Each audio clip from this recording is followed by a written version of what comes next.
Hi, everyone. Welcome to the Hyperempathy panel, where a group of writers who are neurodivergent, and we really want to share with you the just general idea of hyperempathy and how it can be useful when being a writer. We were originally going to have someone on this panel who knows a little bit more about hyperempathy, but we are all experiencers of it. So go for it, Heather. Me? Okay, so my name is Heather Dewey Pettit, and I am a writer, editor, and artist. What ties all three of those things together is my love of fantasy and sci-fi. So yes, I'm a writer and an editor, and I hope to look at this through both of those lenses. Megan? Hi, yeah, my name's Megan, and I'm in Inclicummock territory in Lytton in BC in Canada, and my pronouns are she, her, and I'm a writer, kind of a new writer. I've had one book and it came out in September, and hadn't been sharing any writing before that. Also, I'm self-diagnosed autistic. Hi everyone, my name is Sarah. It was kind of my idea for this panel, but then I am very shy about these types of things, so I wanted to gather everybody, but not like be the main spotlight of it. I guess like hyperempathy, it really interested me because that's how I realized I was neurodivergent. So that's why I gathered this panel. I'm an editor primarily, but I also write. As an editor, I specialize in science fiction and fantasy, and I have a 4-year-old, and I live in Rochester. My name's Catherine Elenius. My pronouns are they, them. I'm currently a marketing strategist, though my background is in academia. So I do some graduate education as well. So I primarily write sci-fi fantasy. I have not yet been published. I mostly focus on doing it as a hobby and also in the fan space. And then I am autistic. I was diagnosed as a child, and I'm a survivor of ABA, or applied behavioral analysis. And yeah, I'm interested in talking about this because I think it's a kind of fascinating experience, and how we use it and how we encounter it. And then Stephanie, unfortunately, was not able to join us today, but she is a lawyer and a sociologist, and the final slide has some of her thoughts on hyperempathy. I really recommend you check out her work, and also, if you want to, you can reach out to her. Okay, let's get to the first question. So, what does hyperempathy mean to you? And should we just follow the same set of folks that we did before? Good. Starting with Heather, Megan, Sarah, me. Yeah, Heather, if you start this one, I'll start the next one, and we'll just keep going in that same order. It's a relatively new concept to me. I mean, the terminology, right? But it just seems to, when I heard of the term, I definitely could relate to it, in that, just due to neurodivergence, as well as just things that I experienced when I was young. I think I did tend to think of, definitely think of others before I thought of myself, and things of that nature. So that, I guess that's what I tended to think of when I first heard the term a couple of years ago. But I don't know if that's because of my generation or not, but so. What would you call your generation? Are you Gen X? I'm a Gen Xer. I'm in my early 50s. Makes sense. Yeah. Yeah, I can't. I think that's it. But I meant to say earlier that I have ADHD. I might also have autism, but I don't know yet. That's fair. Very fair. Does anyone mind if I pop in and answer this? I'm fine. I'm going to go for it. So for myself, I often feel like, as again, context, I'm autistic. I often feel like I'm specifically bad at reading people's body language. And because of that, I wasn't exposed to people's negative emotions as frequently as a child.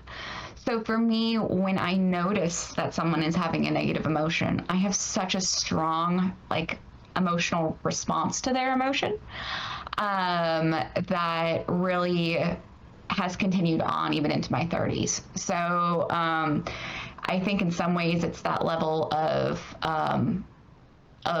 rawness or newness with other people's emotions.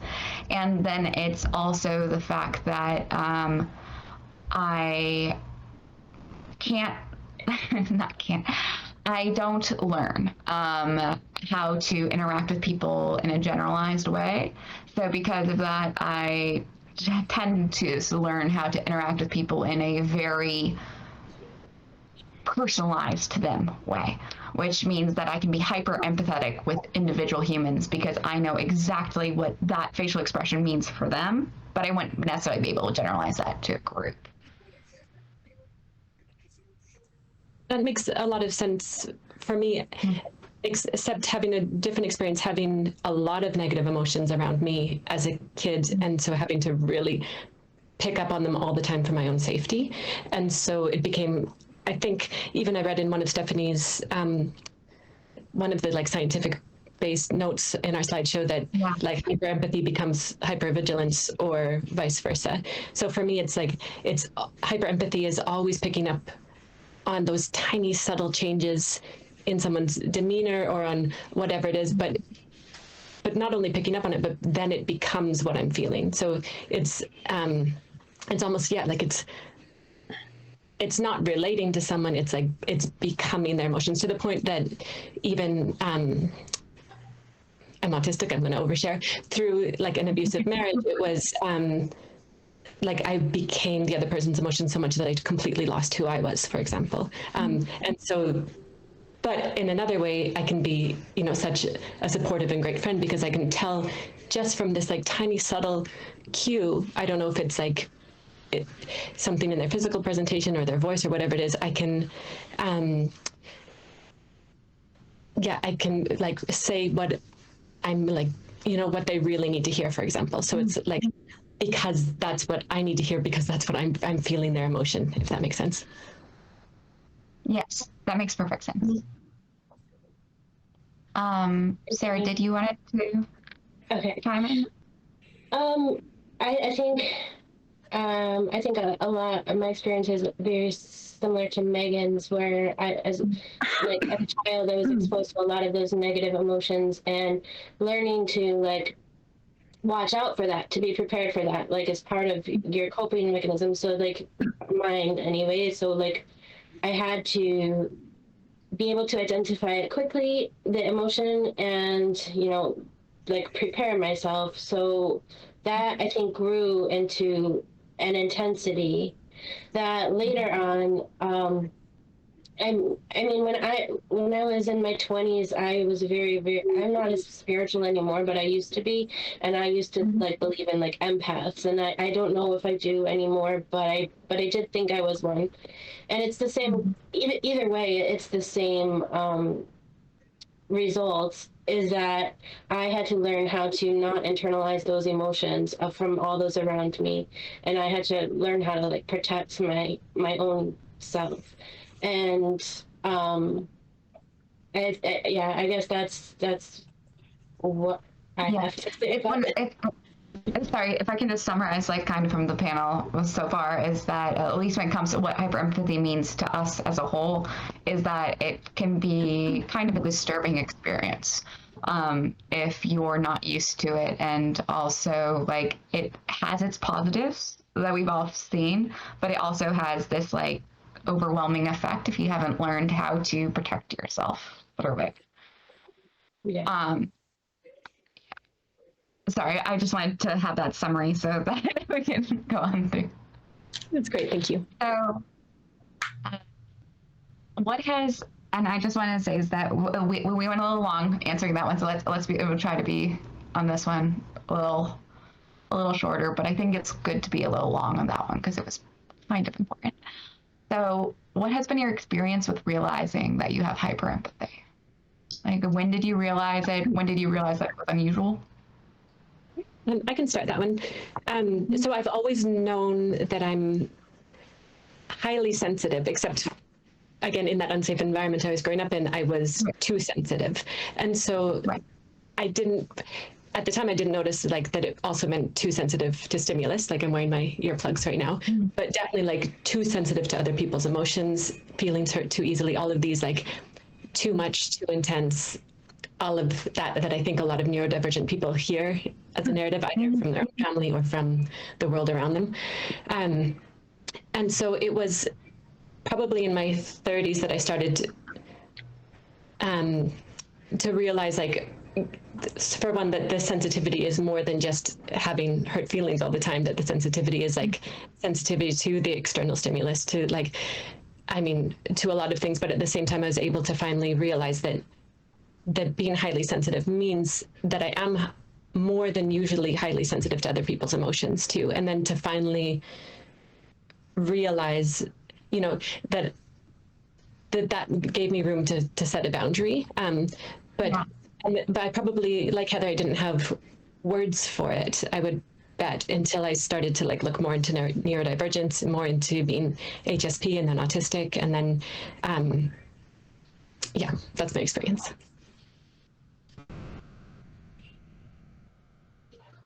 I can't see you guys. Heather or Sarah, do you have any thoughts on that?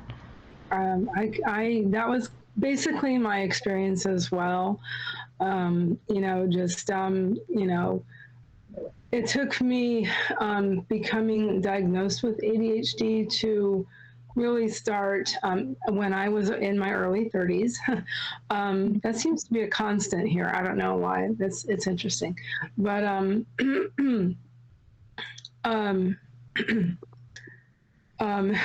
yeah, lost my train of thought.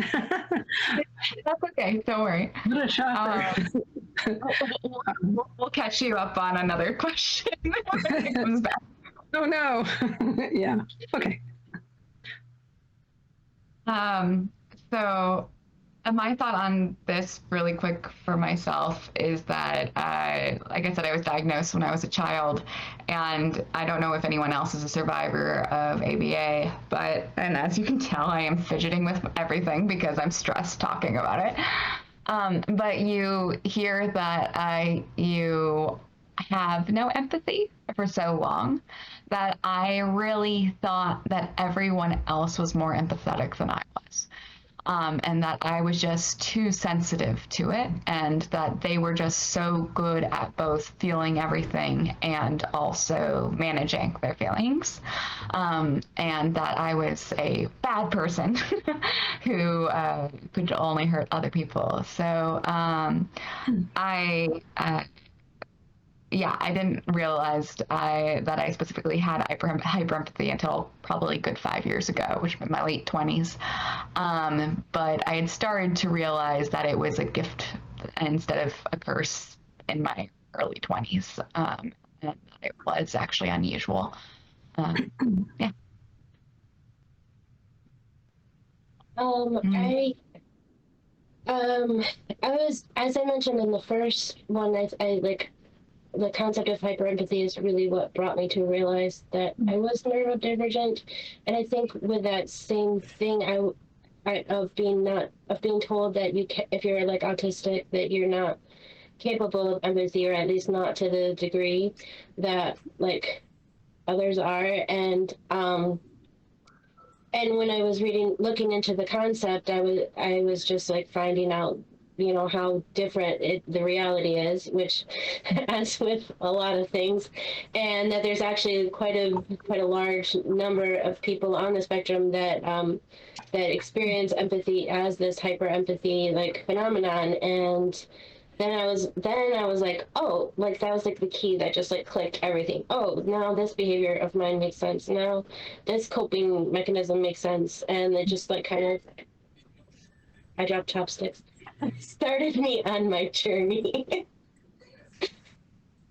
Hey, it's a great start on there. So let's get to where we are, what we're all here for, which is writing and editing. So because hyperempathy affects everything that we do, how does it specifically affect your writing and or your editing? And if Sarah could start this, because I know you said you do some editing as well, that would be helpful. Sure. I mean, for both writing and editing, I think the main thing is characterization, right? Because you've got these people that you're writing about that become, the more real they become, whether you're writing them or editing somebody else's person they've created, you still like empathize with them. And that's kind of the point of, to me, of good books, is to be able to empathize with those characters. So like amping that up and really like accessing a character's like internal world has everything to do with hyperempathy to me. And I didn't really like, I think that in my editing especially, like I don't want to like say I'm better at it than other people, but authors have said to me, how did you access like this key to my character so well? And to me, it's just like a thing that's like in my head, like the Queen's Gambit and the chess pieces moving, like that's what I feel like, like it's all there moving around. And that's just like it comes very natural. And then the other aspect is dealing with your customers and clients, and having empathy for them. And I mean, that can be just like regular empathy, not necessarily, I don't really need to totally connect with every single client that personally, but it's still always like running at a hum like there. And I think it also helps. That makes a lot of sense. Heather, you also do editing, right? Yes. So you write as well. So you can answer from both sides too on here. Yeah. I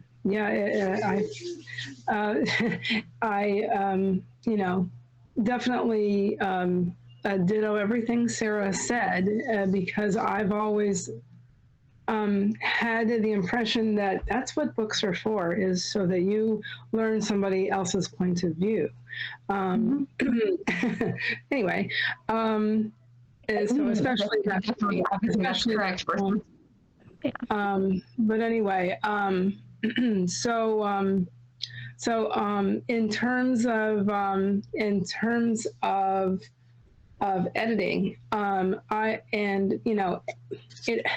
okay, so hyper empathy, obviously means that you're thinking about others and how they're going to take things. And so, when I'm working as an editor, when you're working, with a client, and, in general, I try to keep them in mind, of course, but even specifically as far as like comments and queries to the author, I'm always trying to phrase things as diplomatically as possible, and and then or whatever it is, in editorial letters or whatever. But of course there are those specific experiences where there's nothing that you can say that, like if you're just having a difficult relationship with a client, for whatever reason, I just had a particular client who was, let's say, very persistent about a certain subject. It was difficult for me. So I was already trying to do, do things mentally in terms of that, but it was a difficult situation. So anyway, so that's one thing that happened. And then so I also have both sides of the coin, I guess.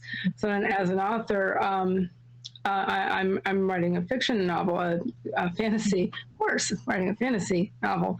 Anyway, I realized,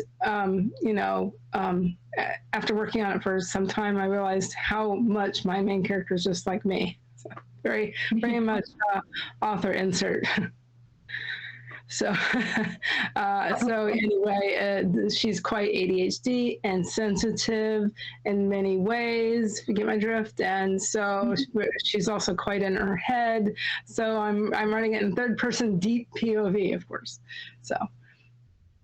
Okay. Trying to get other people into her head, and thinking about how your reader will be interacting with her in that sense. Mm-hmm. Yes. Yes.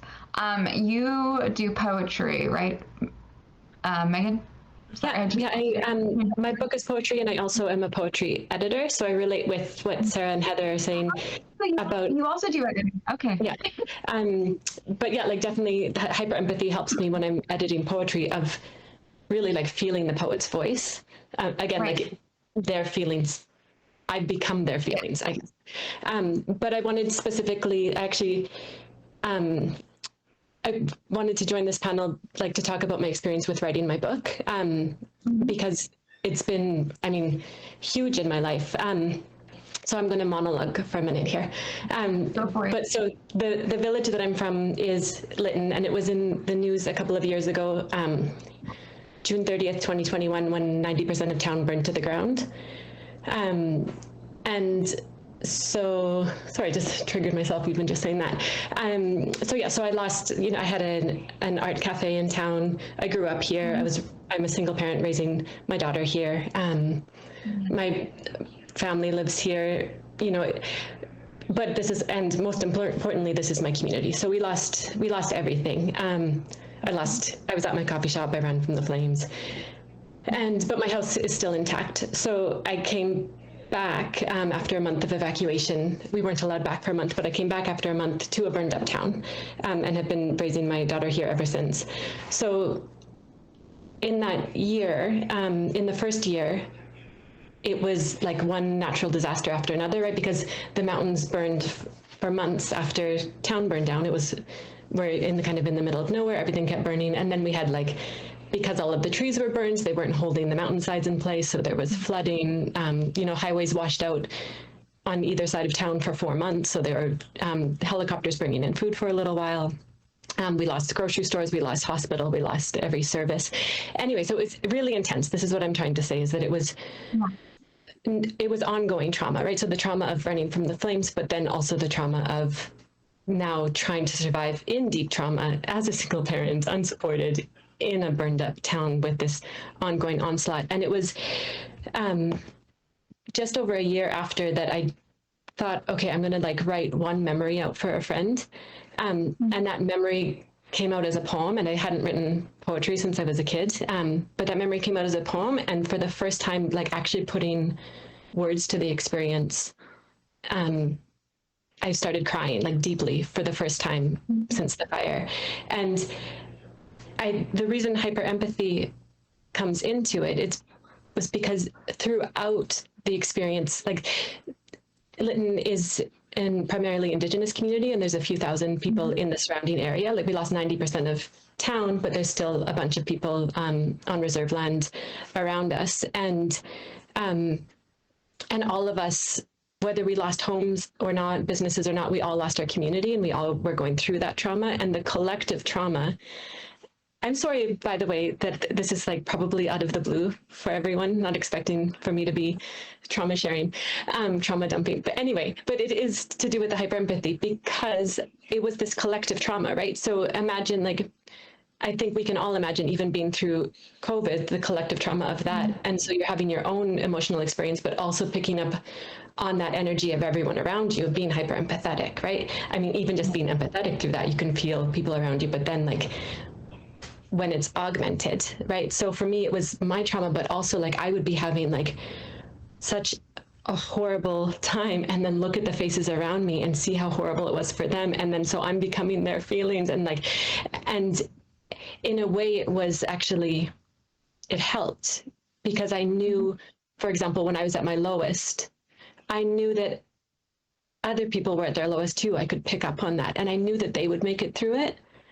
And so I knew that I had to make it through, that I could, that I would, because, you know, because we're all experiencing this together.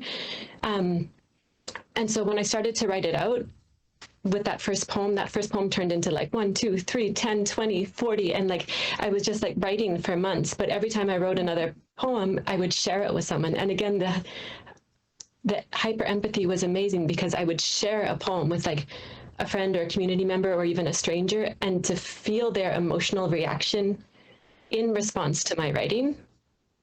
Again, because of my empathy, right, or hyper empathy, I can feel their reaction, but their reaction is coming from my feelings. And so suddenly, instead of just absorbing other people's feelings and not even knowing who I am, suddenly like I am like their feelings are coming as a source. You're showing who you are, and you're being able to see who you are reflected back in them.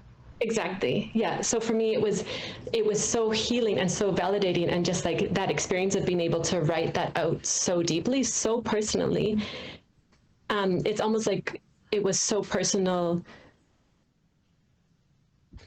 that it became like almost universal. Like, so I took the book was accepted by a publisher right away. Like it tells the story of the first year, and I took it on book tour for a couple of months, and even at the readings, people would come up to me after, like at every single reading, I would have, you know, the lineup of people to buy the book, but each one would talk to me about what experience it brought up for them and how like, and even like the universality of trauma. And I think that is coming from, I mean, all of that is like, it's because of those big feelings, but being able to share them in, I don't know how to explain it beyond that. I think I feel like I understand what you're saying, but I also don't know how to summarize it. Does anyone else have a... It's almost like the experience of being... we are, as people who have hyperempathy, we're very experienced at feeling our feelings at a large level. So in some ways that gives us some tools that people who aren't experienced with that don't have if they experience trauma, because suddenly they're having a feeling that maybe is much larger than they've ever had before. So in some ways you were giving people a toolbox. Is that kind of what you're thinking? Exactly. Yeah. Even actually I read, like I took one of the high school classes. We went down to the river together, like, you know, where there's two rivers that meet right in our town. The mountains are around us. You can almost not tell that everything around you is burned, and the town that used to be looking over the river at that point is gone. But to be there and sharing the poems and the experience with the kids, one of the teachers said that, like, I'm putting the words to the big feelings that we've all had. Yeah, exactly. Okay, I feel a little strange following that because mine isn't as impactful. But for me, I really use hyperempathy in characterization. So in character building, like I said, I do quite a bit of writing of fan works, and then I do write some of my own sci-fi fantasy. And as part of that, I tend to think of what do I want to happen in the plot, and what are the key aspects that a character has to have in order for them to end up naturally making those decisions as the plot goes on. So I tend to be someone who starts with thinking about what my plot is, and then from there I build a kind of like a model of a character and their drivers mentally. And then I run them through and see whether or not they would actually make those plot decisions, or if they'd make more interesting ones, in which case, obviously, I just shift to the more interesting one. But it's a useful skill for me in that it allows me to really, from the very beginning, kind of rejigger the character into someone who will do what naturally what I want them to in the story, which means that at least the feedback I typically get is that people were surprised but not surprised when things happen. They're surprised and they're like, oh no, that's very that character. Like that in retrospect, no, that is what I should have expected. Yeah, would happen. Which is always a very lovely piece of feedback there. And then we have one more question, right? Yes. Okay.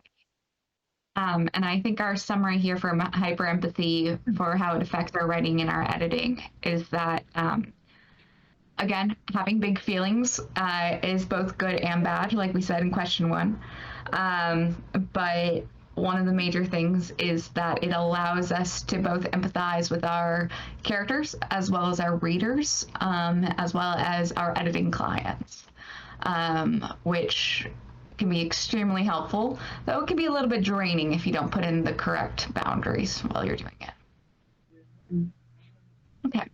Agreed. Sorry. Here's the easy one.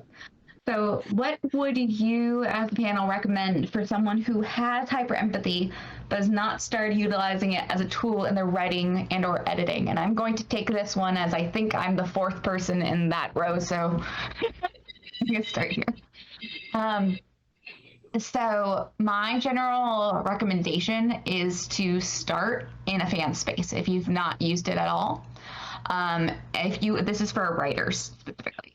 So start with a piece of canon that you really enjoy, like a piece of writing or a movie, and watch and see how you understand that character to exist, and see if you can backstep who they are to like something that's much more that unique spot, so that like who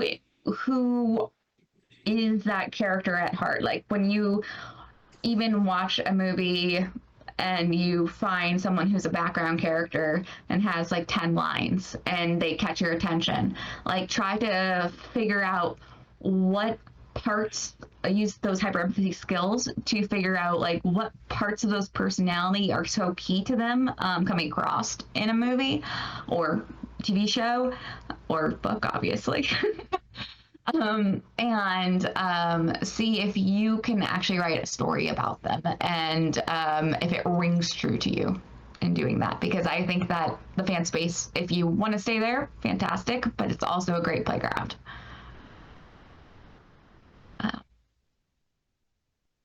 I'm gonna open it up to everybody else. Sarah, do you want to go next? I was gonna say, so I think we talked about a little bit in the previous questions about like how it really helps you hear voice, and that's something that can be practiced as well. Just listening to the voices of not only as a both as a writer and an editor, not only of the characters but of the narrator and the author, and distinguishing those from each other. And I think, so this is veering a little bit off topic, but the one tool that I have found over and over again, like really just makes everything click for my authors, is understanding the concept of psychic distance, which is basically like how deep your point of view is, but how closely your narrator's voice is blended with like that of the point of view character.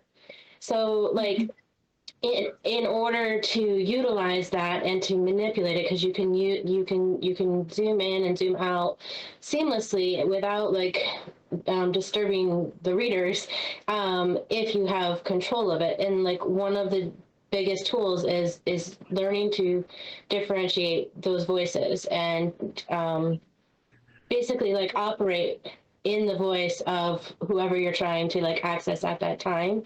So I mean that's where the hyperempathy comes in, because we are really able to like put ourselves in the shoes of whoever, like, and understand people's perspectives. But if you want to really learn, like dive deep into the concept of psychic distance, I really I probably link this blog post to every single client I've ever worked with. Is I really recommend the blog post of the writer Emma Darwin. She has like a whole series on it, and she also has workshops that you can sign up for to really get the concept of psychic distance. And by the end, and it helps you with like much more than that too. Like it helps you like with like head hopping and distinguishing between different points of view, and it's just like, to me it's like a magic key.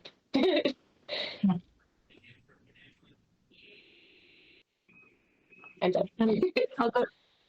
Sorry, go ahead. Just to clarify to everybody, the reason I popped down here is that we have a link to that blog post right up here at the top. So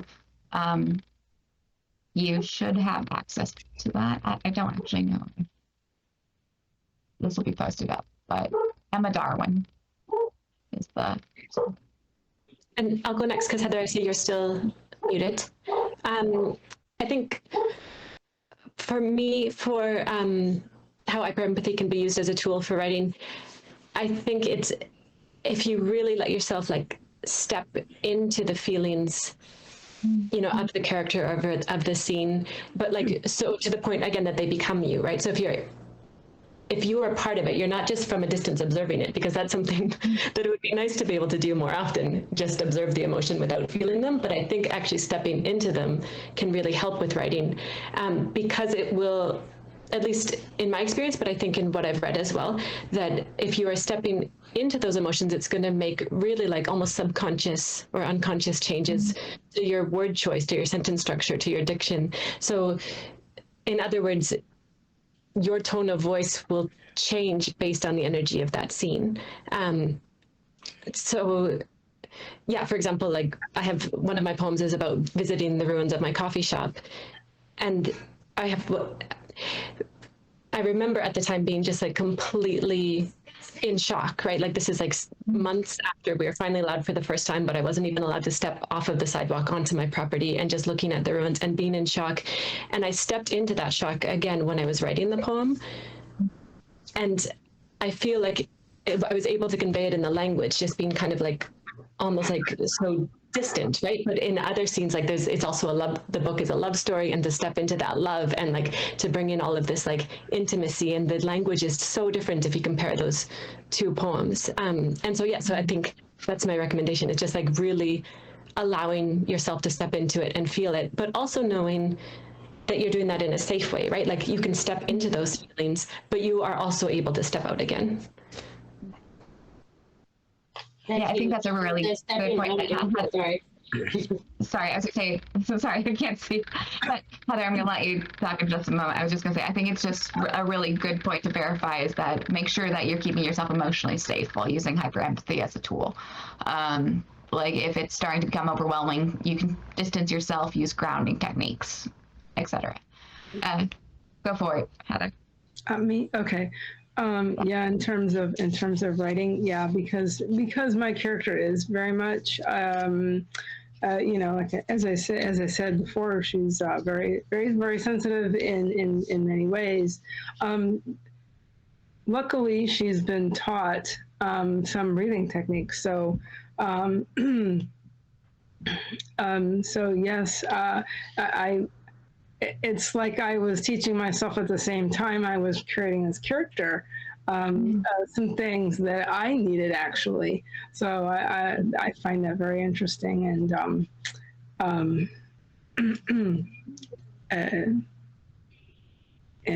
yeah, I just agree with everybody, and you know. Have you recaught the tail of that thought? Hear that? I'm sorry? In question 2, you had a thought, and then you lost it. Have you recaught it? So say it again. Are you talking to me? Yes, I'm talking to you. I said that when we were answering up earlier in question 2, you had a thought and then you lost it halfway through. I was wondering if you caught it back up. What were we talking about? This one. I'm sorry? It was what has been your experience with realizing that you have hyperempathy? Let's see. It's okay if you haven't. Let's see. I was kind of late diagnosed, and then at the time there really wasn't much being talked about at that time. This is the aughts. So this is we're talking 2001. I was already well, it was. Pardon me, it was 02, but I was 31 at the time. And that of course that's going to affect things because, and I really didn't know anybody who had this diagnosis at the time. It really wasn't talked about even for, I mean, it had started getting talked about in terms of children, but it wasn't really talked that much about adults getting diagnosed with ADHD at the time. So, I didn't really know anybody, or at least not very many people. But going to college at the time, I eventually started meeting people that were neurodivergent. But anyway, I think one thing I was going to say in response to that was, well, I did experience some trauma growing up. So I think that, and also talking about, my response was that I'm an emotional sponge. And I'd heard of that term around that time. Excuse me. Yeah, I'm definitely that, and definitely tend to latch on to other people's emotions and even personality sometimes. It's really kind of interesting how that happens. But, I really only heard of the term hyperempathy really only a few years ago. And it was probably in the lounges and the editors and writers lounges here, in the neurodivergent editors and writers lounges. So, that was pretty much it that I was going to say. And I apologize for my voice. I think Sarah, you never need to apologize for your voice. Okay. I think Sarah, did you have something to add about hyperempathy as a tool in writing? Oh, no, I was basically gonna pick up on the same point that you made that Catherine picked up on, which was like, just, I agree that how important it is to be able to step back out and to practice that consistently, like to make sure that it's not overtaxing you. And yeah, and that was all I was gonna say there. Okay. Thank you. I hadn't seen you had popped in, so sorry for missing that earlier. Okay, so we have a set of resources for anyone who's interested in exploring this further. First of all is the blog post series on psychic distance by Emma Darwin. And then, as always, probably most people are familiar with the Autistic Self-Advocacy Network, but it's incredibly important if you're not to check out some of their resources and see what's available to you, and there might be networking opportunities available occasionally, especially if you're planning on going back to school. And I have not read this last book. Can anyone speak to it? I think Megan and Heather said they had, or no? Not me. Oh, Is that the The last one we were talking about. Yeah, the highly sensitive person. I haven't read it. Was that? Oh, that must Maybe be that from was Stephanie. Japanese edition. Yeah. Our panelists who had to miss, unfortunately, recommended this book. So we can't speak to it, but hopefully that's useful to you. I'm gonna stop sharing so I can see it.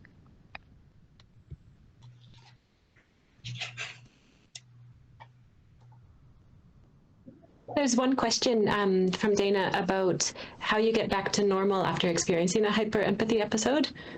So I popped my therapist suggestions into the chat, but I was wondering if any of the panelists have suggestions on just how to step back out again. Okay. I think like it's just very important to like I know I tend to overwork myself in general, and I think it's very important to just make sure you're taking the time. Just all the different ways you have for, like, I think there was another talk about self-care that like just the ways that you have, which Heather was, that was you, right? Maybe you have more to say about this. But I just, yeah, it's important to take time to step away from a book, and like it really, they tend to like stick with you a little bit longer, I think, if you experience this. So like making sure to like intentionally make that step away and take the time to do so as well.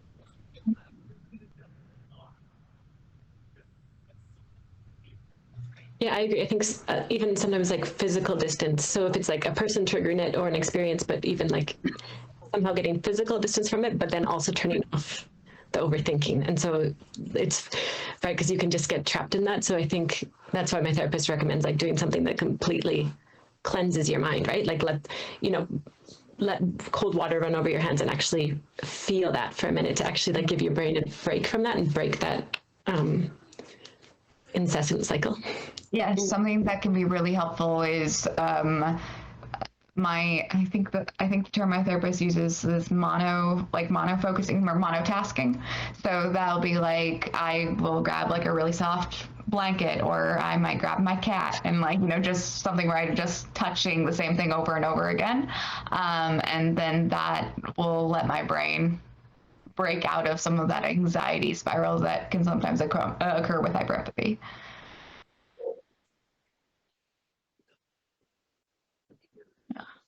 Our time's up, but I think if anyone else has a question, so we're here for it. Yeah, before we should. Or should we not be here for it? I just don't want to stop whoever the next. Sweet. Then yes, we are here for questions. But I think people don't have any. Silence. We're here for awkward silence. Thanks, Jeff. Yeah. Thanks for coming, everyone. That's what I was doing, and that's maybe why I kind of You did well.